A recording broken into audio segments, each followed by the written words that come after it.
قائم مقام گورنر سندھ اویس شاہ کے لیے گورنر سندھ آفس نہیں کھولا گیا اور قائم مقام گورنر اویس قادر شاہ کی جانب سے سندھ میں امن و امان کے مسئلے پر اجلاس طلب کیا گیا تھا لیکن آفس ہی نہیں کھولا گیا ہے۔ اب سنجے سادھوانی ہمارے ساتھ ہیں، ان سے پوچھ لیتے ہیں کہ آخر یہ ایشو کیا ہے۔ سنجے بتائیے گا کیوں جو ہے وہ آفس نہیں کھولا گیا؟ گورنر سندھ اویس قادر شاہ نے سندھی گورنر ہاؤس میں ایک اجلاس اعلیٰ سطح پر طلب کیا تھا۔ اس اجلاس میں جو محکمہ داخلہ کے افسران ہیں، آئی جی سندھ ہے، ڈی آئی جیز ہیں، وزیر داخلہ ہے، ان کو شرکت کرنا تھی، لیکن اویس قادر شاہ کے لیے جو گورنر کے آفیسز ہیں انہیں نہیں کھولا گیا۔ قائم مقام گورنر اویس قادر شاہ سے میری بات ہوئی، انہوں نے کہا کہ گورنر ہاؤس کا جو عملہ ہے انہوں نے انتہائی غیر سنجیدگی کا مظاہرہ کیا ہے۔ جب میں اس ہائی سطح پر شہر میں امن امان کے متعلق اجلاس طلب کر رکھا ہے، انہوں نے دفاتر بند کر دیے، دفاتر نہ صرف بند کیے، ان کو تالا لگائے گئے۔ جو میرے کہنے پر افسران وہاں آ گئے تھے، انہیں سنجے ایک چیز بتائیے گا، یہ وزیر اعلیٰ عموماً امن و امان کے حوالے سے اجلاس بلاتے ہیں، تو اجلاس گورنر ہاؤس میں کیوں ہو رہا تھا اور قائم مقام گورنر کیوں یہ اجلاس انہوں نے کال کیا؟ دیکھیے، گورنر سندھ جو ہے وہ اس ملک میں موجود نہیں ہے، جس کی وجہ سے اسپیکر سندھ اسمبلی اویس قادر شاہ گورنر سندھ قائم مقام ہے۔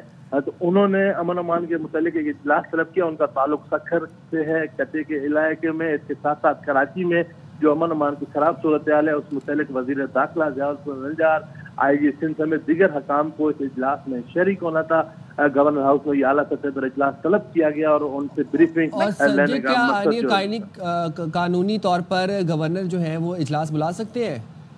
قائم مقام گورنر قائم مقام گورنر بھی آئینی طور پر یہ اجلاس بلا سکتے ہیں، کیونکہ جو پاور اختیارات گورنر سندھ کے مستقل کے ہیں وہی اختیارات قائم مقام گورنر کے ہیں۔ جب آپ یہاں بات گورنر اور قائم مقام گورنر کی ہو رہی، وزیر اعلیٰ اور گورنر کی ہو رہی، کس کے استحقاق ہے یہ اجلاس بلانا امن و امان سے متعلق؟